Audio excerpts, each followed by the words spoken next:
Hey everyone, welcome back to our neutral webinar.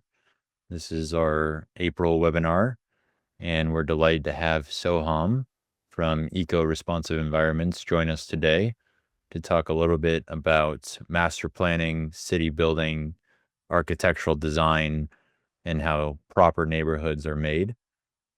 Soham, thanks for joining us today from London, United Kingdom. Hi, Nate. Thank you for inviting us and the neutral team for organizing this webinar. Yeah, thanks for being here. Just to give a little background on why we wanted Soham to come on is I got the chance to read their book about 2 months ago called Eco-Responsive Environments that you can buy on Amazon. And it was super informative. And it's a really interesting perspective on how to look at kind of city building in a more sustainable, holistic lens. And I thought it was a great kind of educational piece for us to bring on to Neutral Webinar to kind of show our guests what we believe a proper city design should be and kind of what we strive for at Neutral. But without further ado, I'll turn it over to Soham to present his kind of 30-minute overview and quick kind of thesis into how we build cities. Brilliant. Thanks, Nate, for the introduction.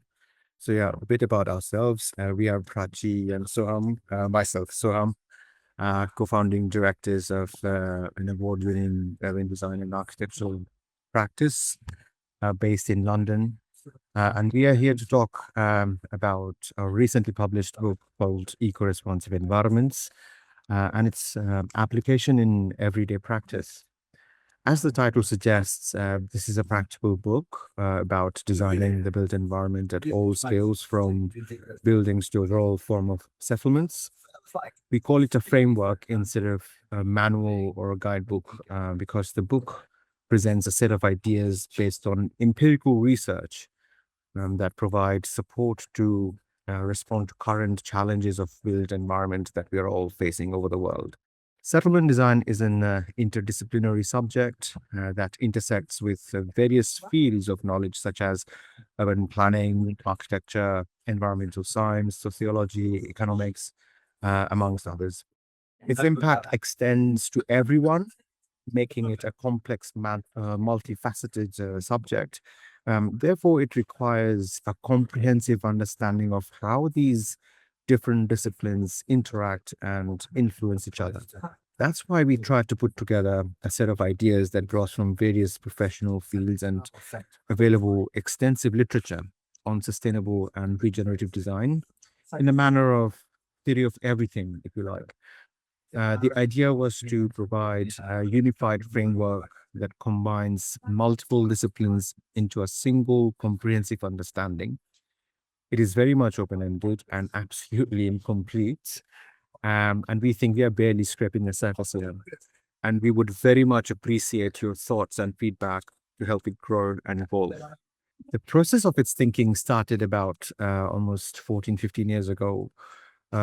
We also dedicate this book to Ian Bentley, one of the co-authors of this book, who recently passed away.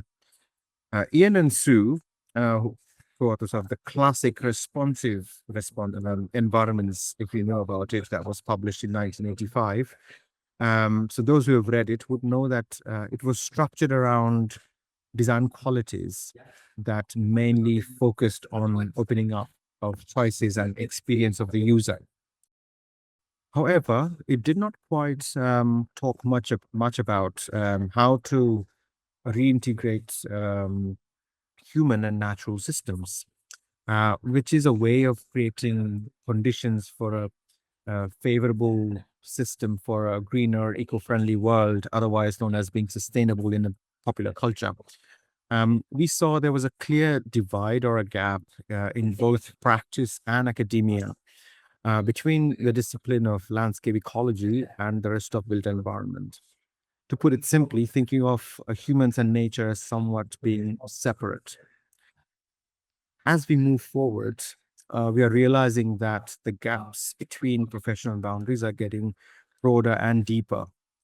This mostly happens because of ever increasing complexity in the context of rapid globalization that creates endemic problems of information overload.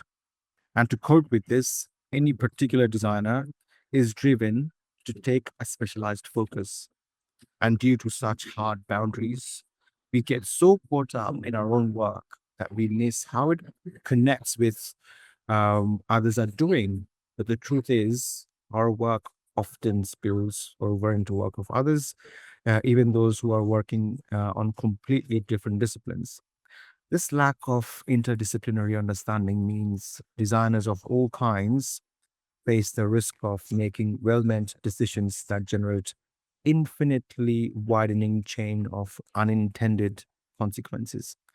This gets exacerbated by the ever increasing scale and speed of urban change, driven by human actions, which mark our new Anthropocene age. Therefore, we felt the need to adopt a more integrated and inclusive way of thinking about relationships between humans and the rest of the natural world in order to minimize such unintended consequences through design in the Anthropocene world. And thus was the inception of eco-responsive environments. To create an inclusive framework for design, it is important to establish a common ground between all stakeholders of the built environment. Whatever their particular interests, all designers and all users share a common need for survival. We therefore draw inspiration from Kate Raworth's donut economics framework. Maybe you've read it or know about it. That suggests that we must make design decisions for a safe and just space that provides fundamental needs of all humans within the means of the planet.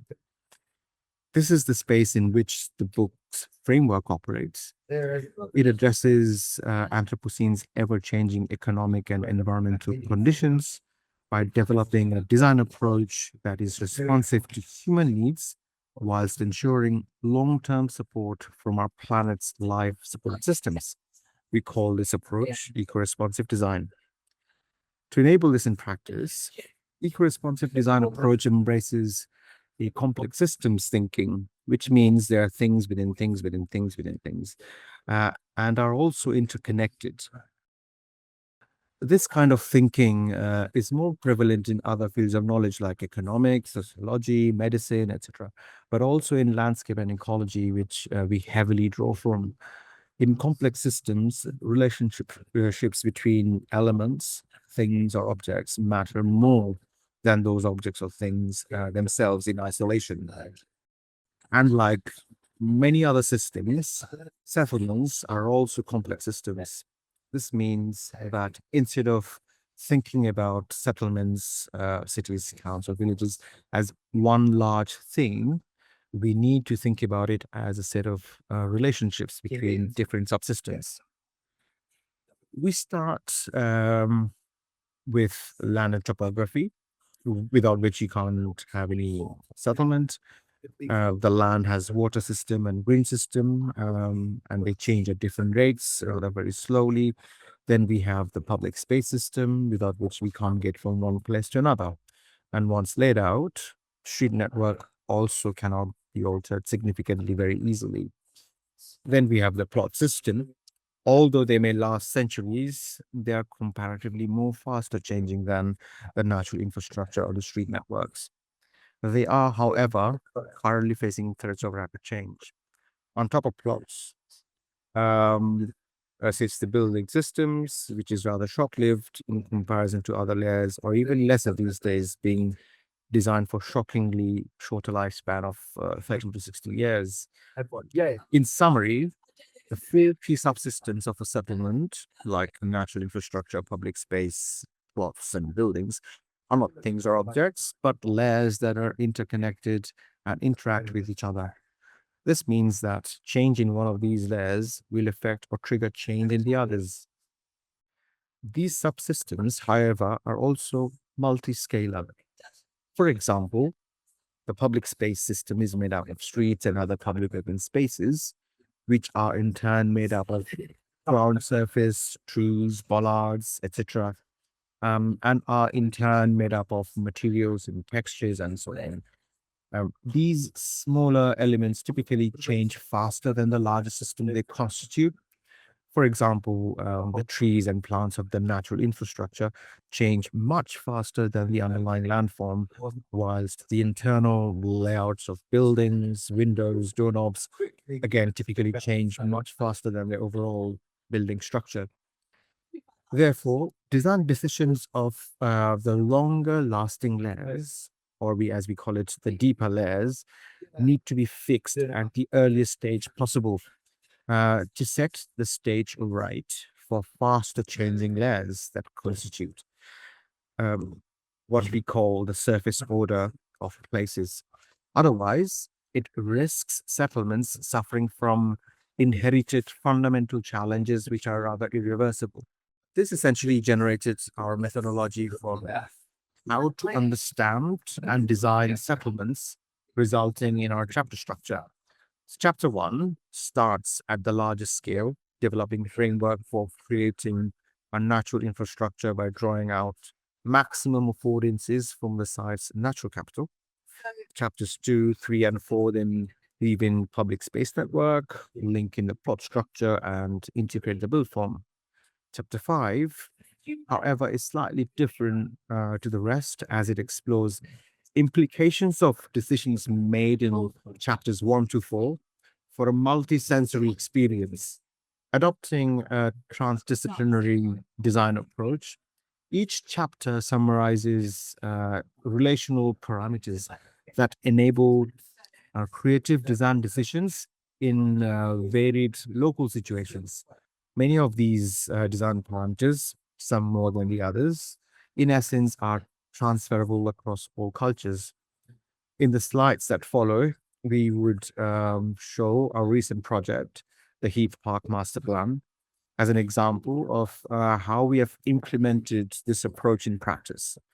Heath Park was once the headquarters of ICI, but before we came onto the scene, our client, the SOG group, had already developed it from a single occupancy site into one of Britain's leading business and technical parks with 120 scientific research and development businesses with their corporate facilities increasingly linked into local communities.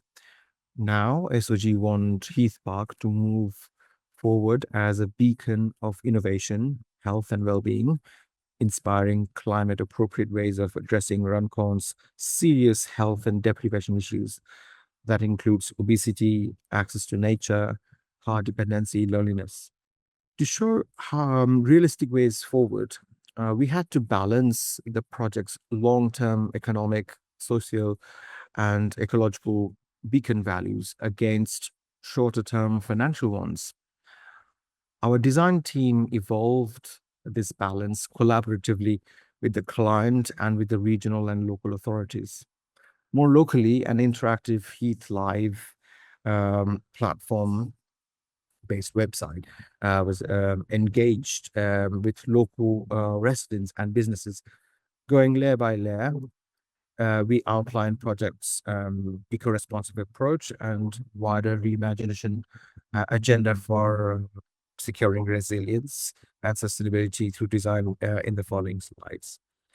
So starting with the water system, a graffiti-fed circular water system minimizes our demand for external systems of supply and treatment, whilst maximizing biodiversity and amenity value. Surface runoff is minimized with green roofs and permeable pavements, and drainage from roads and parking areas is captured by swales and rain gardens, creating a nature-rich environment. Grey and black water from buildings is treated on site through a constructed wetland that recycles treated effluent and doubles up as an environmental learning center. Moving beyond SUDs, our landscape system integrates a variety of new ecologically rich productive spaces connected through tree-lined streets and courtyard gardens with a wider existing framework of nature reserves, sports pitches, and traditional parkland to create an extensive park system across and beyond the site. The green desert of National Grid easement became a 500-meter wildflower meadow, right? That offers an extensive natural corridor for pollinators. Analysis by John Moores University using natural capital accounting framework assesses the scheme as net positive in terms of 6 key ecosystem service indicators. In terms of the movement system, Heath Park is well connected internationally, nationally, and regionally.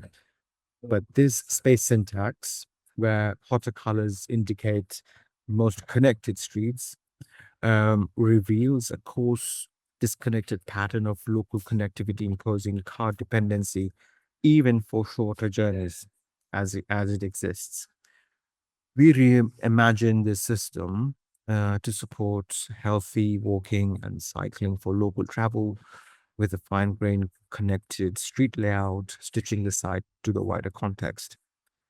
Low traffic neighborhoods use planting and bollards to filter cars into small scale one-way loops, reclaiming streets as safe social and play spaces. With an electric car club, bike hire, and increased transport frequency, our travel plan works towards Liverpool City Region's 2030 net zero carbon targets. Moving on to the plot system, we maximize our land use system's social and financial value by locating activities to take advantage of street connectivity, the therapeutic value of natural infrastructure, and to build relationships with wider local communities. Our phasing strategy enhances the commercial and social offer from day one and enables existing facilities to continue operation throughout construction so existing communities can grow together with newcomers around jobs, housing, leisure, health, and green opportunities.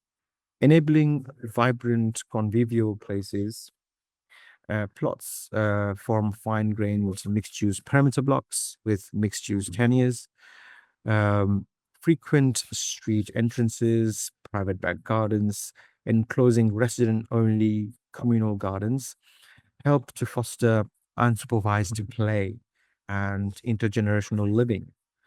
To build social efficacy from relationships beyond family, these communal spaces, and they include community kitchens, tool sheds, allotments, and areas for relaxation and leisure.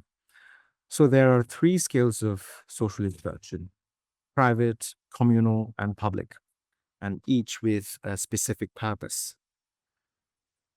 Moving on to building system, um, we are committed to the idea of slow architecture, the creation of adaptable buildings that remain useful enough through rapid cycles of social and economic change.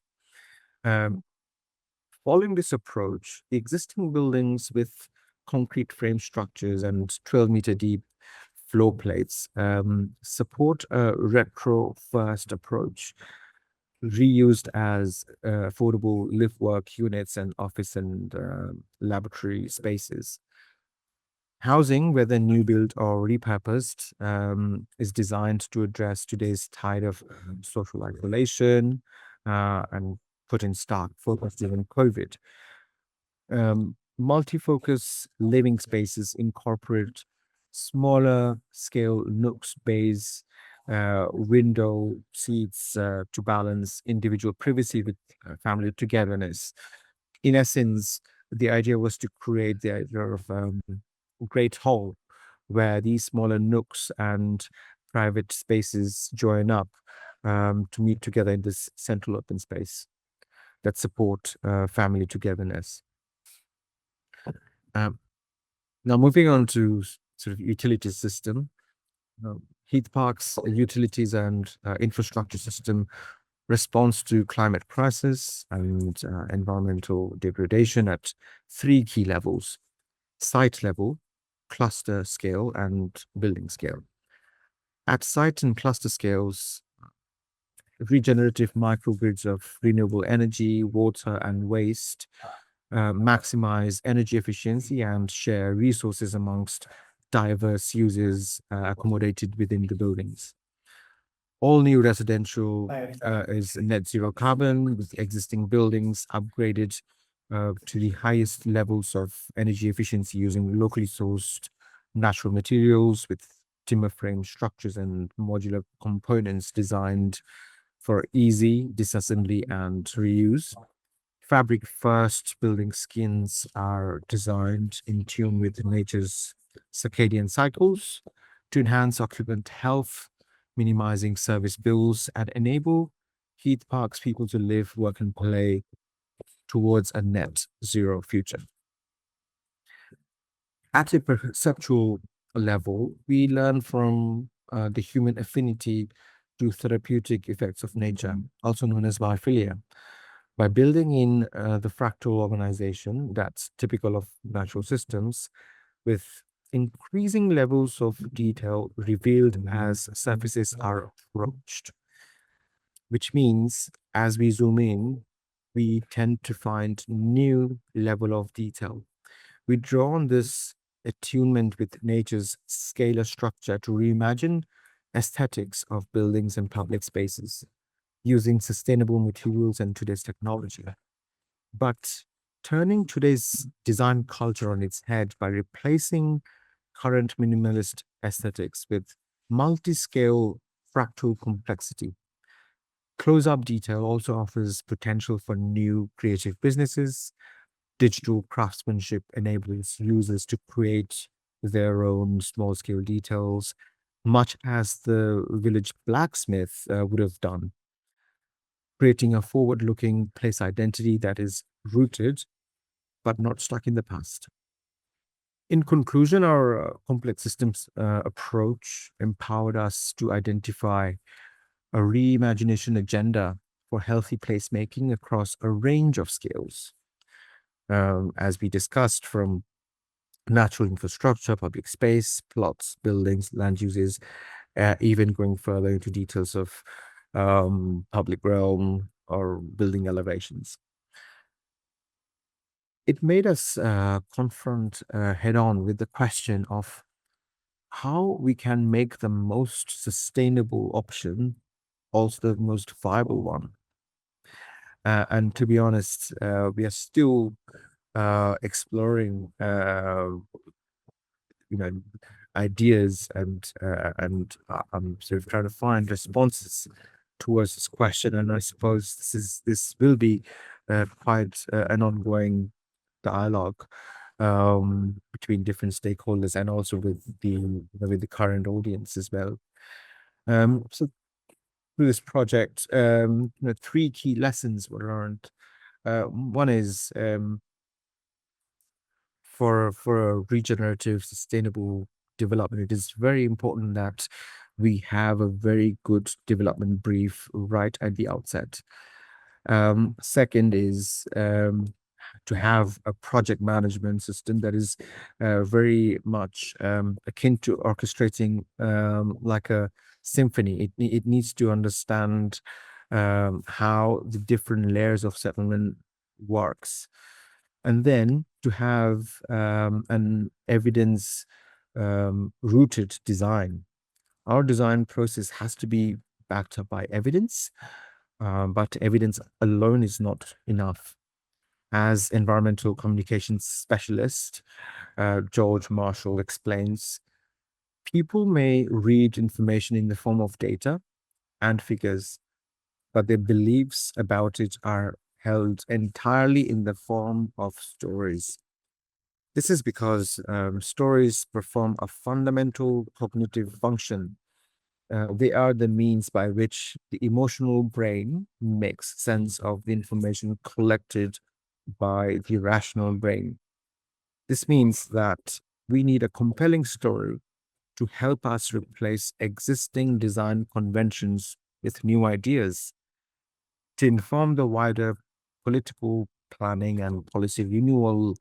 uh, it's very much needed to transform the context in which we operate as designers moving towards eco-responsive futures. Thank you, and we look forward to hearing from you and your feedback. And hopefully, if you've read the book, or those who have read the book, may find this framework to be useful. And we very much, are interested um, to know how you find it in your own practice, and perhaps through practice we can develop this further. And I'm sure, as I mentioned earlier, this is very much an open-ended book. I mean, we call it's an incomplete book, and by that we mean it ought to be developed even more. And its sort of course of evolution needs support from people like yourselves. Thank you very much. That was great. Thank you, Soham. We have a few questions here that I want to ask. But just so everyone knows how they find you is through that email that you were just sharing. It'll be in the show notes as well. Uh, or I think people can connect with you on LinkedIn. Just a few questions we have here. We have five.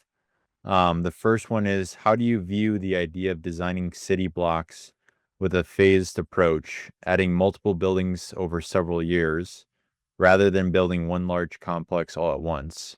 Could this create a more diverse, adaptable neighborhood? It's an interesting question to start with. And I mean, in essence, if the idea is to create a stable and diverse community, it grows through time, and the process is slow. But when we create new settlements, with sort of volume and massive house building at once, um, it has to always start from scratch, which means there isn't any existing community. So therefore, to build a diverse and a stable community groups, is definitely going to take much longer time in any new settlement.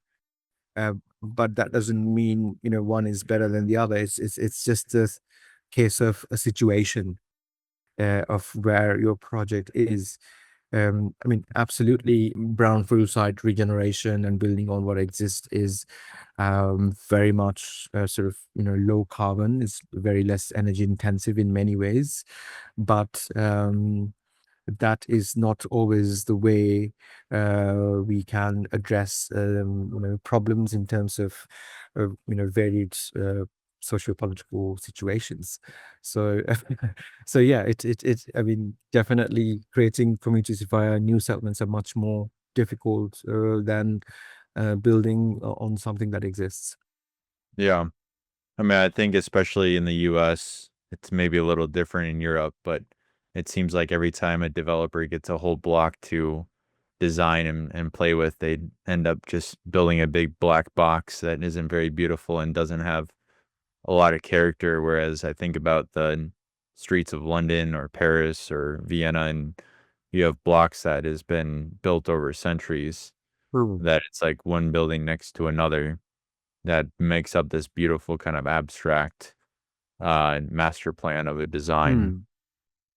Of course. I mean, to be honest, we would have to study a bit of a history on that, and that's where the concept of plot-based urbanism comes really handy, because it is per plot.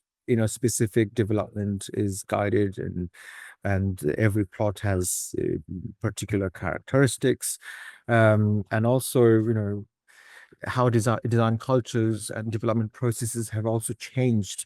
There is this paper by Suma Glynn who kind of wrote with one of her colleagues, where they mention this idea of a funnel. And just to give you sort of how the idea goes, at the top, where the end is the biggest, you can perceive that as most diverse, and the end is the least. The way it used to happen during traditional towns, it used to have variety at the level of districts, streets, plots, and then buildings, which means they didn't have much of a lot of variety in terms of each building facade per se, but they definitely had a lot of variety in terms of districts, which means if you move from one neighborhood to another, you're definitely going to feel, a variety of difference, like this sense of here and there. The idea of townscape helps to support that, which means you get different kinds of streets through you move. But now it seems like the funnel has actually inverted. You do not necessarily get a lot of diversity in terms of districts or even street design, but the only flexibility that we are left with current sort of volume house building culture is with sort of a variety or diversity at the smallest scale, like window types or door knobs, or probably window elevation in terms of color. And there's only so much you can do by varying sort of components at the smaller scale. But your streets end up looking pretty much the same, and therefore the districts. So, which is a problem that we are grappling with, and it is to do with sort of the political agenda right at the outset. What kind of sort of neighborhoods that we are willing to build, and where the regulations need to operate to ensure, and therefore, the idea of design codes have kicked in recent times, in the UK at least, that help to ensure sort of distinct neighborhoods and distinct streets. That is very much rooted in place identity in terms of placemaking, not just buildings. Yeah. No, I think we need more of that. I was just in Montreal speaking, and I went to their kind of like historic district, and it's this very kind of French-esque small corridor streets with old kind of classical architecture design. Hmm. And it's just beautiful compared to like the big monstrosity of their large towers that they have right downtown in their core. It's like a whole different scale, and you almost feel like you're in a completely different city back in like the 17th or 18th century. And so, yeah, I think especially in the US, we need a lot more of that because everything has been built so quickly that it all has a very similar continuity of design. Yeah, yeah. Um, the next question I think is just a quick one. If you, when you described Heath Park as net positive, does that calculate a factor for carbon sequestration by the on-site tree canopy? Yeah, so we did a natural capital accounting that was conducted by Liverpool John Moores University, and in that they sort of taken into consideration of sort of six key ecosystem services. So yeah, so the way they sort of did that was in sort of looking at the current tree cover, and then how much we are adding on to it.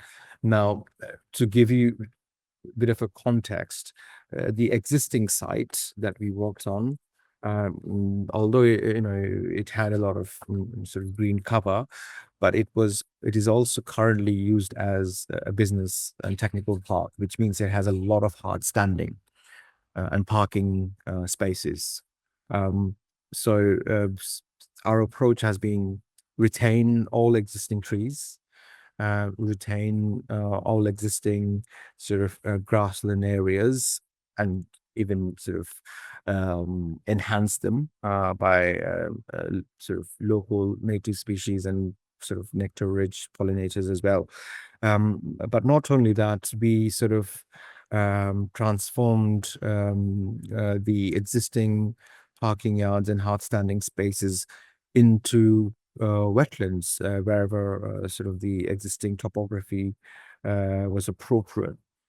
And plant, idea was to plant more new trees. So for us, so this net positive was slightly a bit of an easy going, because and also this agenda was supported by the client, and the fact that it is a sort of you know a brownfield site. Well, partly a brownfield site. Um, yeah, Yeah. Okay. No, that makes sense. Interesting. Yeah, we just have a few more here. You've mentioned slow architecture. How do you define that term and how does it shape the way you think about design and construction? right.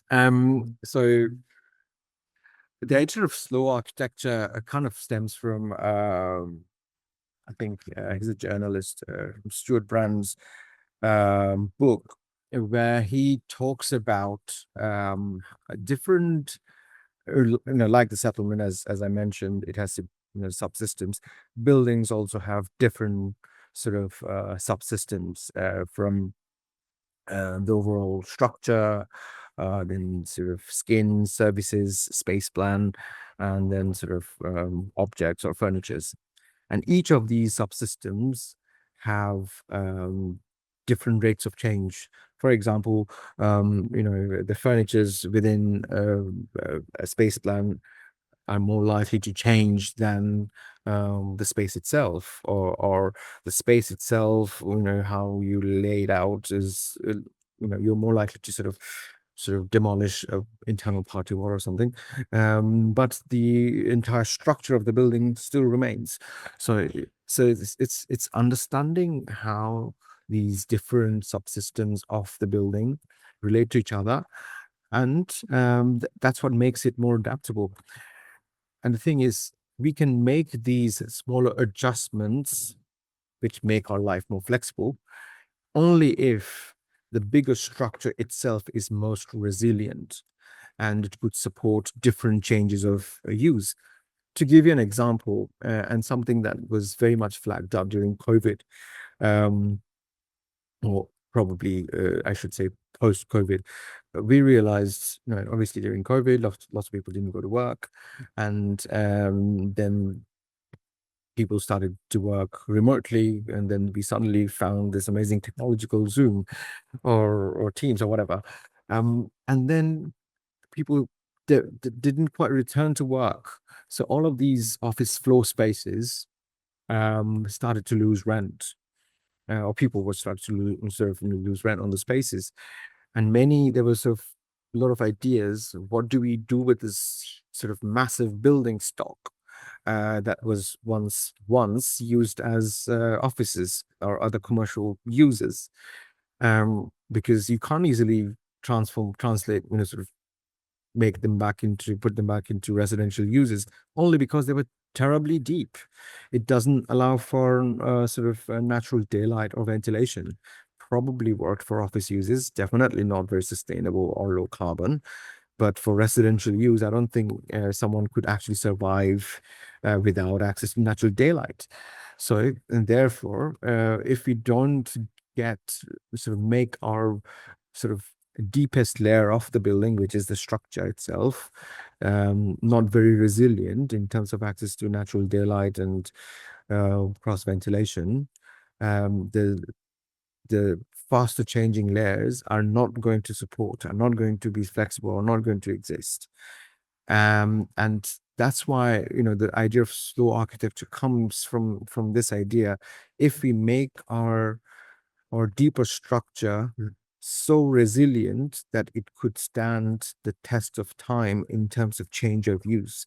And that's why we see in the oldest districts of any town, and therefore they are old because the buildings are more than 100 years old, because the structures of those buildings have seen change of use throughout a longer period of time. Whereas lots of new buildings, probably around from 1960s onwards, we've started to build buildings specifically to one use, Yeah. and then ended up demolishing it because it was not fit for purpose anymore for changing social political context. Yeah. Which is absolutely detrimental to our ecosystem.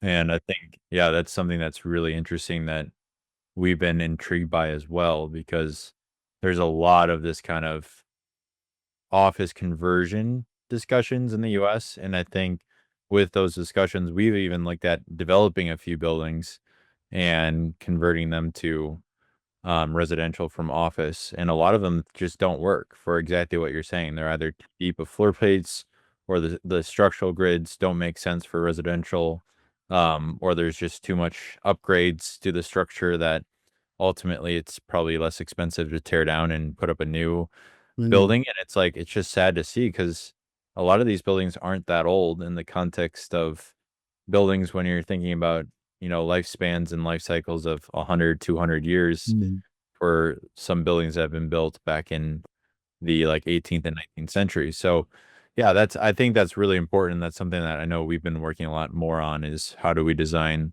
our buildings that we're building new so that in 100 years when we're all gone and someone wants to come in and repurpose the building we built in 2025 that they're able to do so. Okay, next question we have is could you expand on your use of the term fabric first in relation to facade design? How does this influence material choice and thermal performance? I mean, the idea of fabric first and to be honest, this is again not a new concept. It means that the idea of energy efficiency, when we talk about it's how it's about how we create our fabric for maximum thermal comfort. But not just that, by the way, it is also to do with how it relates to the street at the same time. By fabric, we don't not necessarily mean what material the fabric is made up of.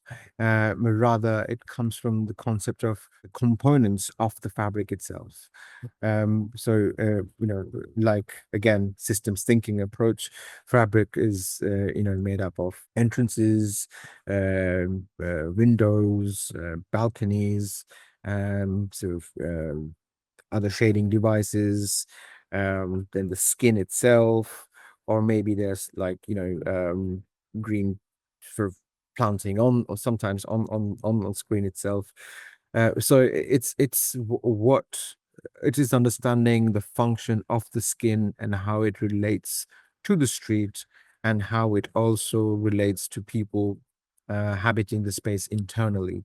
So the idea is not only for thermal comfort, but also how does the fabric itself creates positive relationships with streets. For example, having eyes on the streets, carrying forward concepts of sort of Jane Jacobs, so that we can have front door entrances visible from the street, having a big window that faces onto the street, which has an active room, for example, a living room or a kitchen instead of a bedroom or a toilet. Yeah, so that's what sort of we mean by fabric fast, if that Yeah. helps. No, that's really helpful. That's something we're working on right now with our tower in Milwaukee that we're building. It's Hmm. a passive house structure, and it's been very difficult to actually design what you're talking about with fabric first because of the U values we need and the R values we need to actually achieve passive house. It's like you basically like really want to just build a big box structure with no windows that has like a super thick thermally rated wall, which obviously you can't do in the context of fabric first. Exactly. I mean, that's another problem. I mean, I think there's different interpretations of what passive house is, and in order to achieve maximum sort of thermal efficiency or energy reduction cost and stuff, it almost like you're put in a jail. Like, don't let the heat escape, but at the same time, you want to let the fresh air come in or just go out and see what is going on and or hear the noise of kids playing on the street. So it is not everything about getting your bills down. I'm sure it needs therefore a sort of bit more holistic approach, because you might be saving energy bills by sort of putting your or heating bills down, but you're probably increasing your mental health cost by closing yourselves in a room Yeah. and not interacting with the rest of the world. So I think it's a Yeah. balance essentially, yeah, and a compromise, It's suppose, yeah. it's a cost benefit analysis exactly. Okay, last question here in our last 2 minutes. Paris began restricting through traffic in its city center in late 2024 with the introduction of limited traffic zones. How do you view this shift towards reduced car access in dense urban areas in the context of eco-responsive environments? Yeah, very interesting. I mean, this is and quite interesting to see that has been happening so rapidly in a positive way, I suppose. Um, I mean, it's also, I mean, there are many ways we can look at it, but if I think what we need to understand here is what is the purpose and function of those streets. By the way, Paris could do it because it has a very, very sort of, like London, um, has a very good underground rail system, has a very good metro service, which enables people to move from one place to another without being dependent on cars. So to make a sort of low traffic neighborhood or car free zone, it is absolutely fundamental that you have some sort of established public transport in place.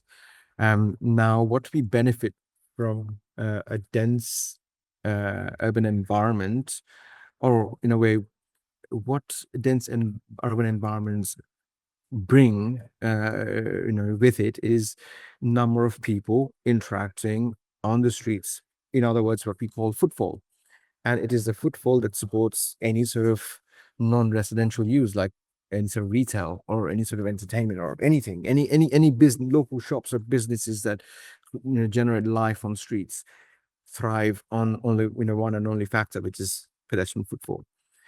So if and the pedestrian footfall can only be maximized if we make, our street conditions favorable for pedestrians, and low traffic neighborhoods exactly do that.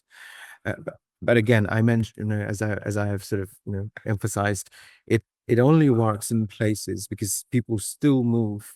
The two kinds of scales of movement that we, generally tend to do. One is shorter distances, which is 5, 10, or at max 15-minute walking, within which as sort of now being popularly called as 15-minute city idea. It's essentially walkable neighborhoods. So anything that we can get within walkable radius is our everyday sort of lively, sort of life supporting needs. But we also need to make sort of longer distance travel, which we rely on faster modes of movement, which are ideally low carbon public transport, and ideally, definitely not ideally, cars. So if we restrict sort of the inner core of the places, sort of if we restrict cars or make inner core cities to be low traffic neighborhoods, it absolutely, since the inner core sort of part of the town are so well connected, it absolutely makes sense to make them low traffic neighborhood and to make it very much favorable for pedestrian movement, but it has to be supported by a very, very good public transport network. Yeah. Yeah, I would love to see that more in the US. I think it's a great idea. And also, if you look at the heat island effect of Yeah, it goes streets, down. it Yeah, went like drastically down. It's yeah, insane. So I yeah, think having that concept here in the US for like the urban core or central business districts would be really interesting, but we definitely yeah. need to work on our public transport systems to be able to do so. Absolutely. And I think it changes whole perception of, or experiential quality of our public spaces. Because imagine if you walk down the street and if you've got cars going, running, and there's sort of horns honking, that would, if imagine that not being there and Right. being Yeah, it's like a much more peaceful yeah, urban environment. It's like yeah, people walking, having conversations. You can have a yeah. coffee on the nice street corner and not hear a bunch of cars yelling at each other. It's like it's beautiful.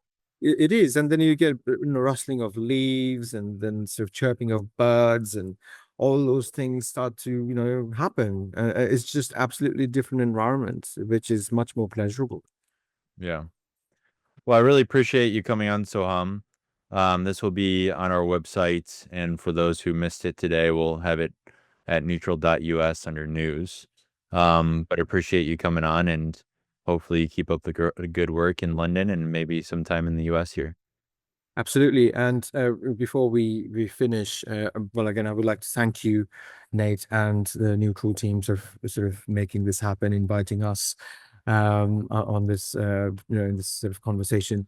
So if you've read the book and if you found it useful, so we're trying to launch sort of a course where we show how to do this in sort of, simple steps in a step-by-step manner to achieve a sort of to put responsive design principles into practice for whether you are a planner, whether you're a developer, whether you're an architect, or anyone who takes interest in understanding cities. We are making this course as simple as possible. It does involve some drawing, but again, everything is using existing online tools, which is which is free. So we're trying to make it a very simple way of people to understand how to design or think about eco-responsive environments, because I think it is important for everyone, not just designers, for everyone to understand what it is, so that there is a clear agenda amongst all of us. That's awesome. Yeah, if you can send that to me, Soham, we can add that to the website so we can direct Yeah, people there. But I'll absolutely. also Yeah. send that to the Madison and Milwaukee and San Francisco city planners, and Oh, hopefully they yes. join, because that would be great. It would be very applicable to them. We would be very much interested. Yes, and definitely will sending you that. Yeah. Thank you. Awesome. Well, thanks for being here. Thanks everyone for joining. We'll see you next time on Neutral Webinar.